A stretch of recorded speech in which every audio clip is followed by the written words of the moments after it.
Great. So, hey, on today's show, we have David Duford. And if you have not heard of David, he's huge on social media, has a great big following. I've been watching his videos. I've been watching all the stuff he's been doing. And I love his approach to final expense. And, people would never think that final expense is a market to go to. But let me just tell you this, that David is the man as far as training with final expense and his approach. And David, welcome to the show. Hey, Gary, thanks for having me on. How are you? I'm doing good. Now, I have to call you out on this right off the bat because you showed me this before we started the webinar. So final expense, he talked about his action figure. David, show us your action figure. People aren't going to know what this means, but let's so show if you've ever sold final expense or know somebody is, ask them about the crazy cat lady action figure. Or just the crazy cat ladies they see. It's like a daily occurrence. You know them when the lady has like plumes of hair floating in the air, 6 cats running around. It smells a little weird. Just a normal day selling final expense. There's other good reasons besides selling cat ladies to sell final expense, more in line with lifestyle and income earning. But that is hilarious. That's awesome. So you also have some books back there. I don't want to plug you this early, but let's show us your books real quick, please. Okay? Can you get those? Yeah. All right. So I'm going to move cat lady out of the way. Yeah. So I am the author of 2 different books in the insurance business. My name is David Duford, of course. My website's davidduford.com, where I help insurance agents become top producers. The 2 books you see behind me, the first one on my very right is a red one, The Official Guide to Selling Final Expense Insurance. It's my first book ever. Wrote it specifically for the final expense agent who wants to improve his craft, write more business. The second book's kind of a compilation of different interviews I did with top producers. Published it about a year ago.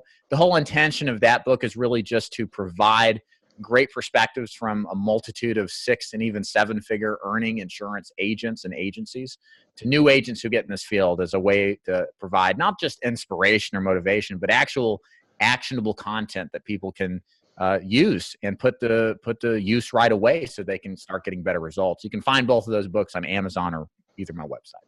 Cool. That's awesome. You're an author. Yes. All right. Sort of. So let's jump in. Okay. So we have a ton of final expense agents, Sales Dialers does, and let's talk about prospecting. What does a normal day prospecting look for a successful, that's important, a successful final expense agent? Yeah. So if an agent wants success in final expense, it's all about seeing the people. Okay. Make no bones about it. From sunrise to sunset, it's all about how many people can you get in front of consistently. So without saying, it's all about activity. Okay. Now, as far as what is used to do that, it could be all sorts of sources. Of course, I have my preferences. Right now, what I really like in the final expense business are using direct mail leads are great. Facebook leads are really hot right now as well. Certain vendors are great. And just getting as many as you need, depending on whether you're part-time, full-time, what kind of hours you work to stay consistently busy. Okay, so those are what's hot right now, direct mail leads, Facebook leads, and then of course you've got to follow up them with probably phone calls and emails, right? Yes, absolutely. So when prospect form, there's really 2 different ways to do it. Final expense is what I would call an old-fashioned type of sales environment. A lot of people like it because they don't need to know technology. They don't need to know sales funnels. They don't need to know all of these kind of new things to solicit business. It's just getting in front, belly to belly with the prospects. So we do that either by calling ahead of time, setting an appointment for the following day, or you just show up with the card or the lead in hand and ask Mrs. Jones on the spot for a 5-minute appointment to show her what we do. So it's very simple. It's not complicated. And it's just really, in a sense, a rinse and repeat type of business model. So it's all about numbers then, right? Absolutely. This is what I love about this business. It's a numbers-driven business. It's not technical. It's not something where you're going to have to know a lot of technical nuance. You just need to be able to be good with people, and you need to have the motivation and work ethic to go put this all into action. So talk to me about final expense and the phone. Can you sell, are there carriers out there that sell that you can create an application 100% over the phone? Do everything? Can you do everything over the phone? You can. So the nice thing That's good. is that final expense over the past, I would say 3 to 5 years, has become more, but not a majority, but has become more capable to sell over the phone. Back when I started, back in 2011, there were very few carriers that were explicitly or allowed telephonic types of processes, meaning not being face-to-face with the client. But nowadays, there's been a push through a lot of carriers to sell over the phone, sight unseen, without needing a face-to-face interview. So if you're interested in that process, of course, the key is to find organizations that focus on that. There's a slight different nuance in how to sell like that. But if you're interested just selling from the comfort of your home, you just need the right agency appointment. You need the right carriers and, of course, the right lead program. And it's something that definitely is doable. What do you prefer? So I'm old-fashioned. I prefer face-to-face. And the reason is that part of it is it's just what I've started with, all right? That's what I know. It's what I'm comfortable with. I feel like taking a new agent who has never sold anything, it's probably easier to get them to learn the sales process from a face-to-face standpoint. It's easier to do that versus doing it over the phone. As you know, over the phone, if you guys listening to this are set appointments or sold over the phone, there's nuances to that process that's different than if you've sold face-to-face.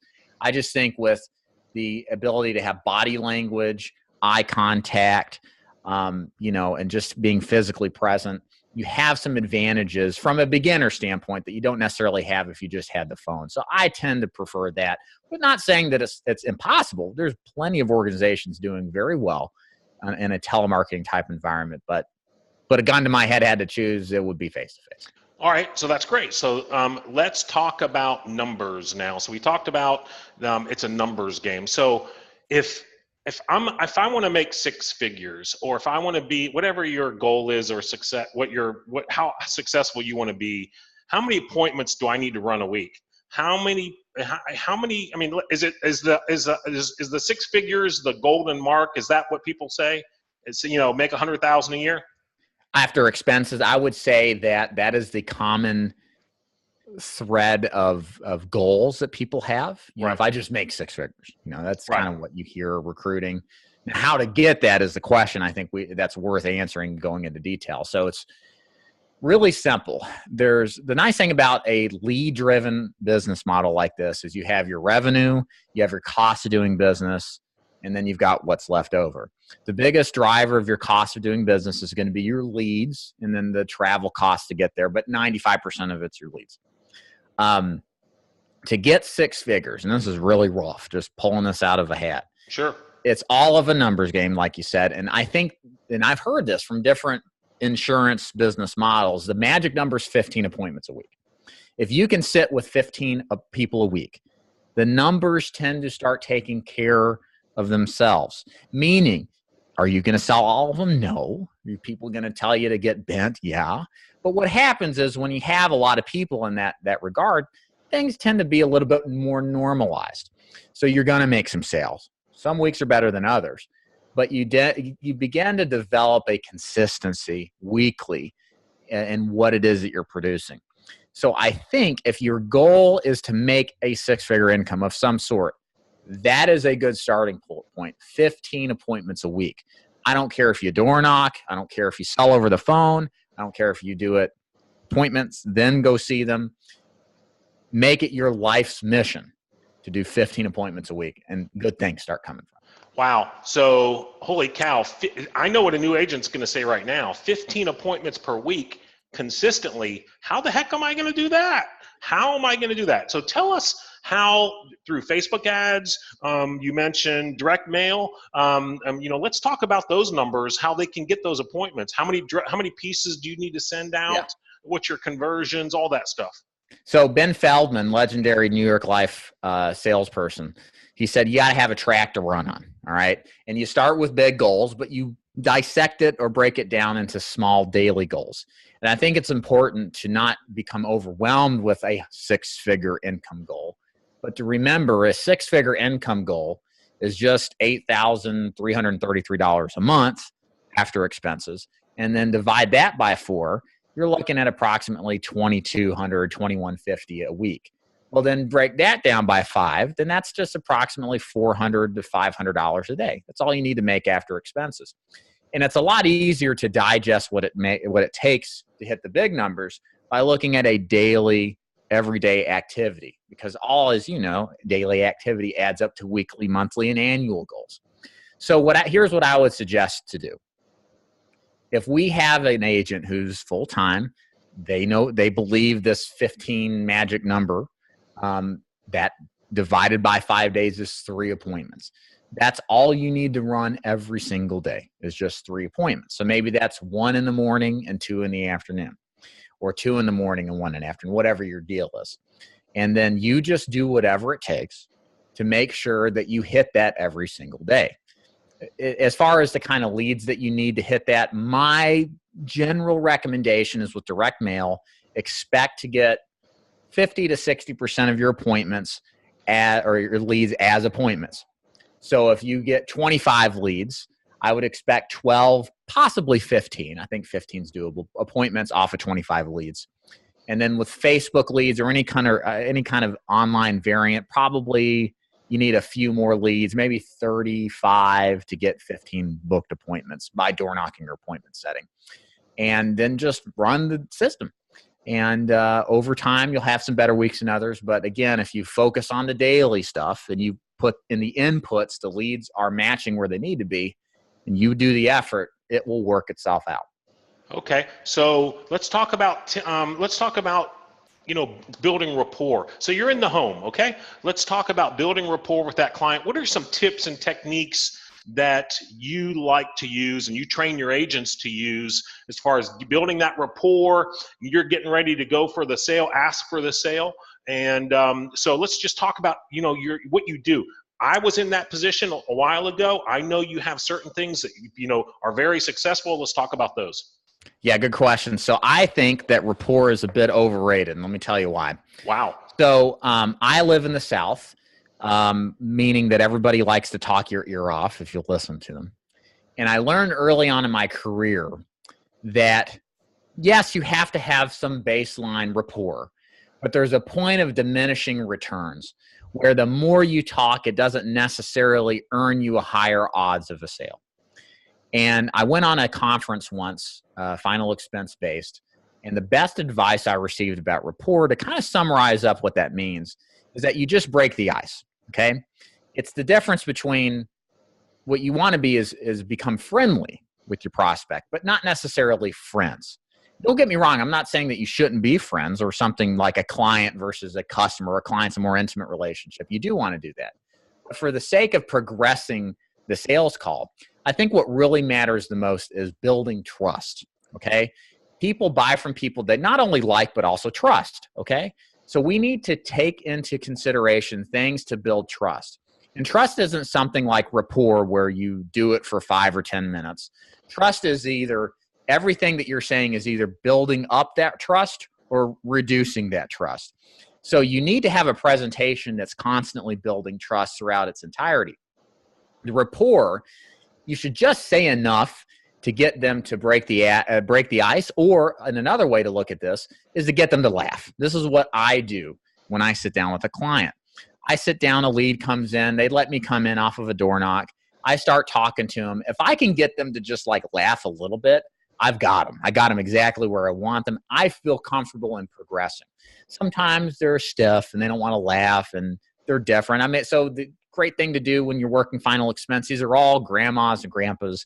Just look around. You'll see a grandkid somewhere. Point to them and say, hey, is that your grandkid? It's likely they could go on for 10, 15 minutes if you wanted to about how wonderful the grandkids are and how awesome it is to be a grandkid. Perfect. Now I got you right where you're at. I need you, which is in a comfortable position, comfortable with me, because I'm not just coming in and rolling them over.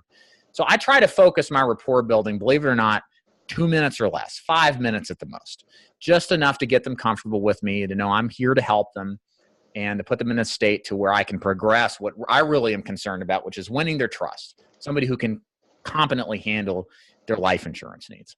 Got it. So humor. So I'm going to have to put you on the spot because I'm a big believer in making them laugh, because if you make them laugh, then they trust you. And it's just it just kind of happens. So what are some things that you do in the home to make them laugh? It's a good question. So it's rapport is, I mean, this kind of all fits together. So I think rapport is one of the most subjective things. There's some general guidelines, look for something on the wall and talk about it, or right. say something that's funny. But how do you train somebody to be like, on the spot about that stuff? It's a little more difficult than saying, say this script. So as far as what do I say? You just ad lib. Let me give you an example. Here's a perfect example. Okay. I always have, if there's a dog, I always say something like, oh, here comes, what do I say? It sounds funny. It just comes out like, watch out for the ferocious dog, or I say something dumb like that. And it's a little dog, right? Yeah, and it's a Chihuahua. It doesn't weigh more than 5 pounds, and it's obviously nothing to fear. But it gets them kind of laughing a little bit. Oh, yeah. He's fine, little Gretchen won't kill anybody, blah, blah, blah, blah. It just gets them kind of in a mood, and so I say stuff like that, or a little sarcasm, right? It's really spontaneous. I really struggle, really, as a trainer. I kind of struggle explaining rapport because it's just something that is instinctive to a certain extent. As you sit down with hundreds, if not thousands of people, you get to start reading people on like a subconscious level, and you can kind of know what to say. It's not pre-planned. I don't even know what I'm saying in every sales call I go into, but it just kind of flows. There's a flow to it. I think you'll eventually develop. Cool. All right. So let's talk about, you do have a presentation going in the home, correct? I do, for sure. Absolutely. Now, is that on paper? Is that on a notebook? What is that on? So as far as like what I teach agents, or what do I actually, or are you I'm sorry, in the home, not agents. Okay. So yeah. So I have a presentation. So I have a 4-part presentation. Really quickly, the first part is building rapport, and then giving a scripted, stated introduction. Basically, why it's in the interest of the prospect to listen to me. I get to tell them my unique selling proposition, my USP. All of this is to set the table of what to expect. Kind of like setting an agenda, another way to describe it. The second section is pre-qualifying and fact-finding. My whole sales strategy revolves around specifically wanting to know if the person I'm sitting across the table from is a qualified prospect or an unqualified suspect. I truly believe that agents, and as well as all salespeople, need to look at it this way. You're deciding if this lead is someone who's meets your criteria of doing business, not the other way around. A sales call is all about control, okay? Not controlling them in an abusive manner, but controlling the cadence of the conversation, leading it in the direction that you want to. And I think part of that is figuring out if this person really meets what it takes to buy. So I need to know if they have a need, a desire for final expense coverage, if their health qualifies, and then other things that really matter are if they can if they will allow us to bank draft them, and if they've got a budget that they have deemed affordable to buy. If I don't get any of that, or if I don't get even just one of those things, I do not progress the sales call. I close the meeting down, and I'm off to the next appointment. The third part of the presentation, only if they meet that last section, is I actually talk about what I do. And I do it in an educationally based way. I talk about my competition. I even show my competition sales literature to them, showing them the fine print of where the inadequacies in the coverage are, so I can clearly position myself as the better alternative. I don't tell them I'm better. I just show them what the other guys do, and thankfully it's junk, and I don't need to bash my competitors. They do it themselves quite fine. And then after all is said and done, I close them and handle any kind of objections or issues that are remaining. My close is very simple. I give them 3 options. I make a recommendation. I tell them which one's popular. Those are really good 2 things to say in your sales call. My recommendation is this. This is the most popular decision. People buy things that are popular, and they take recommendations. And then I ask them which one you prefer. That's it. Handle objections if they come up, and then write the deal up, congratulate them, and move on. Okay, that's great info. We're getting in some good stuff now, but I have to talk about the objections. What are the top objections that you get, and how do you overcome those? Okay, so top objections, I would say, so I'm going to give you Let me give you what my agents tell me is a top objection. Because once you do this long enough, you'll find if you do a really good pre-qualification script, the objections you experience are almost none. Okay? Right. Because a good sales presentation overcomes objections before they become objections. Now, what objections do I hear from newer agents? So there are things in the final expense business like, I don't have money. Okay? I already got life insurance. Or something like probably the toughest to handle. One of the two. I don't let anybody bank draft me. And then the other one is I need to talk to my kids about it. That's probably the toughest one. You want me to go through how I handle it, Gary? Quickly, yeah. Let's do it quickly, though. Just okay. The top ones, let's go through it because I want to close us out with a couple questions. Go ahead. Okay, so real quick, the process is simple. Let's take the I can't afford it. You always want to ask, how do you mean? Okay, that is probably the best response to any sort of objection. Okay, now notice when we're talking objections, we're at the end of the sales call, not in the beginning, because sometimes you get people say, I just wanted this information, I'm not interested in buying. Okay, well, if they say that within the first 5 to 10 minutes, that's just an instinct, like a survival mechanism kicking in. Just say, okay, no problem, continue on. Okay, that's a knee-jerk objection. Pay no attention to that. However, if you get these objections at the end, this is where my training I'm about to go through is referencing. So somebody says, I can't afford it. How do you mean? Well, they're going to say something like, it's too expensive or I don't have the money today. Well, that's fine. You can always do what I would call a something is better than nothing close. Hey, everybody wants the big plan. I totally understand, but we all have budgets. You're on a fixed income anyway. Why don't we do this? Let's start with half. Can you afford $20 instead of $40 or $50 instead of $100? And let's revisit in 6 months if we can get more. But here's the thing. You need insurance. You otherwise wouldn't have had me this long. So why don't we start you off with something? Because the opposite of that is nothing. And by now you know that that's not a good idea. Don't you agree? Okay. Who do you want the beneficiary to be? Other ones, if they don't have money now, you just tell them no problem. We don't need the money now. We'll just start it next month when you get your check. Let's see, parents' objection. That's probably the hardest one. I just try to get them to sign up now. Let's get you qualified first. We don't even know if we can get you this coverage, or talk to your kids. I'm sorry. Let's get it approved first and start with the smallest one. Then once we know you're approved, then you can call them and tell them what you got. And then if it doesn't work, you can call me back and cancel it. If I don't hear from you, then we'll just let it ride. Something like that, to deal with it. So it's kind of the same process in dealing with all this. And I can go through the other ones if you'd like to, but yeah, it's just, how do you mean? Figuring out what they really mean, getting to the core reason why, and then offering some kind of solution to handle it to where it's mutually beneficial. So you have a pre-qualification sheet. It's a questionnaire that you ask them, and you go through that, ask those questions. That takes care of your objections, right? Yeah, I mean, I can't stress enough, and this is the biggest challenge I see with agents that I consult with, my agents, other agents. They don't pre-qualify. They follow a traditional sales strategy where they pitch and don't take the time to figure out what the client's really thinking and what really matters to them. And so they get to hear all these objections all the time, and they think, well, why am I frustrating and struggling with this? Well, it's because you didn't handle this earlier. If you had asked some good, solid questions, the tougher questions up front, maybe you could have overcome it. At best, you would have ended the call and not wasted your time because there was some condition, some non-overcomable, that's quite a new word there, obstacle that you couldn't overcome.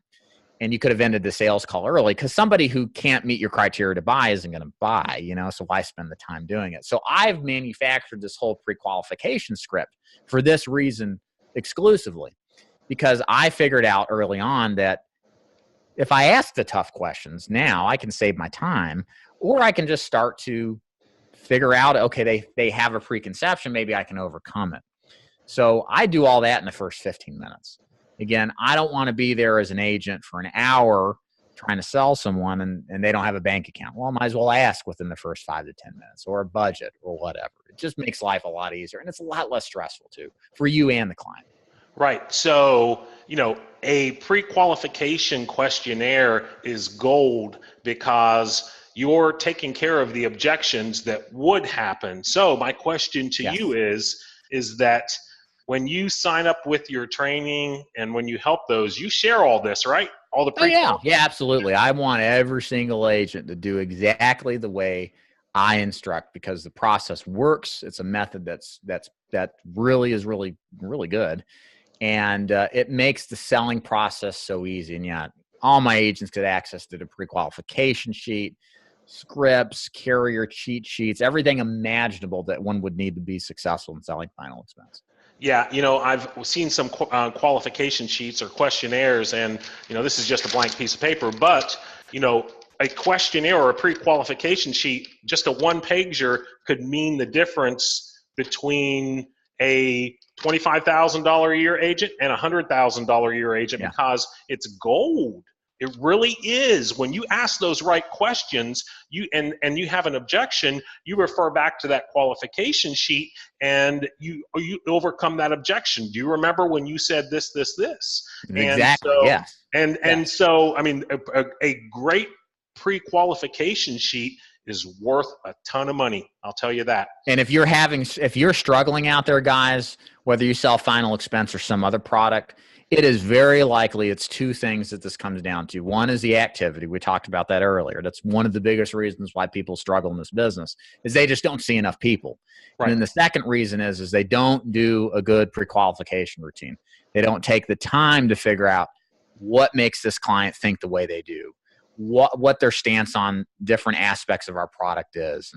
And if you don't do that, yeah, you run into all these problems. And then, like you said, if you do it effectively and they come back with some objection that you covered earlier, now you've got the smoking guns. Like, well, you said this earlier. Right. What changed? Right. Right. And that's powerful. And it's you catch them doing it. Yes. But it's you're not doing an aha moment on them or a gotcha moment on them. You're having an honest dialogue. Like you said, this is important. Why delay? So that's powerful. You can't get that if you didn't do that. Absolutely. All right, so we have a couple minutes left, and I want to just a last question, and I want to ask, what are the top 3 tips that you would suggest for an agent struggling or an agent starting out? The top 3 tips. Let's go to 5. Top 5 tips that are the most important. Now, we're ad-libbing here. We're not going to say one's higher than 2 or whatever, but what are the top things that you see that can help an agent instantly or a struggling agent propel their income to another level? What are those things? Top 5. So first thing is not only you must inspect what you expect. So let's say you've taken the training today we've done, and the biggest thing that stuck out to you is this magic 15 number, right? You got to do 15. Okay, you're going to do 15 appointments a week. That should be your goal. We have to look at that goal on a weekly basis. So what I mean by that, probably on a daily basis even. What I mean by that is that you've got to inspect your numbers. Hold yourself accountable, okay? So you have to have the work ethic. That's probably number 1. Actually go out there and sell, all right? Okay. Be honest with yourself. Are you actually from sunrise to sunset doing this? I don't know. If you're not, well, that probably is a big reason why you're struggling. So get your butt in gear and work. Number 2, keep yourself accountable. Write your numbers down. How many presentations did you give?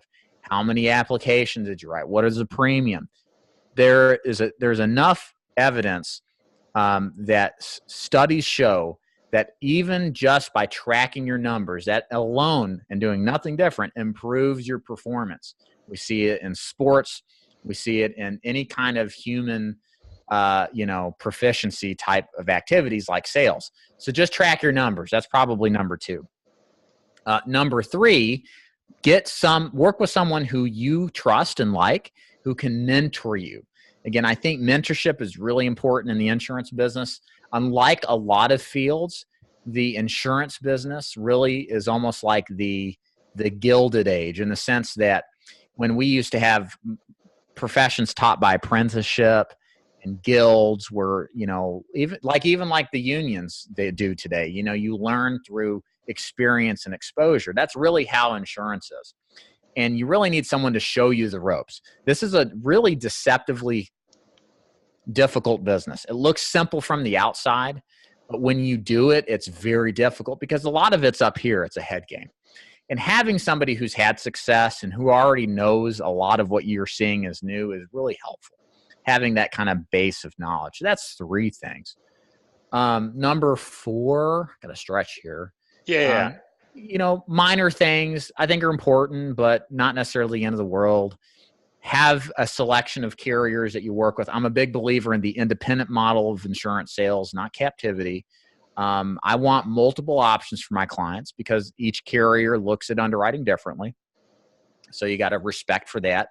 And that way you give your clients the best deal and the best pricing in combination as much as possible. And then number 5, be consistent. You've got to take everything that we've talked about today and hold yourself accountable to doing it on a daily, weekly, monthly basis. This is not a difficult business. It's simple. It's not easy. It's a simple business, but it's not easy. And you got to make sure that you're doing the fundamentals. There you go. That's number 5. Cool. This is function of being and existing in fundamentals. I do jujitsu. All right. So I take jujitsu. It's funny the amount of parallels between jujitsu and selling insurance. And I see that, like to be successful at selling insurance, you don't need to know all these magical techniques. You just need something that works and then to repeat it over and over and become an expert at it. It's the same thing in jiu-jitsu. You don't need to know a million different moves. You just need to be really good at a few. You need to know the fundamentals. So get good at the fundamentals, which again is a good script, a good, introductory, rapport building, fact finding type of presentation where you ask for the business and focus on that. Cool. And run that hard. And awesome. Over time it'll be really good. So it's kind of a good list, hopefully, there to summarize what's important. Cool, David. So how can people get in touch with you? What's your email address? I'm going to show this. So, best thing to do is go to davidduford.com/contact. I've got a survey form you can fill out. You can just put your information in. I'll get it right away. And then either myself or my assistant, Jamie, will contact you and reply back with some information on whatever it is you're interested in. And go to the website, too, if you want to check out more of what I do to help final expense agents, mortgage protection, annuities, Medicare supplements, and all the different kind of programs that I have. Cool. Awesome, David. Well, I just want to say thank you for being on the show today. That was some great information. Cool. I love the pre-qualification scripts. I'm a big believer in that. So that's awesome. And so anyway, thank you for being on the show, and we got to have you back sometime. You got it, man. Thanks as always. Appreciate it. All right, David. Take care, buddy. See ya. Bye.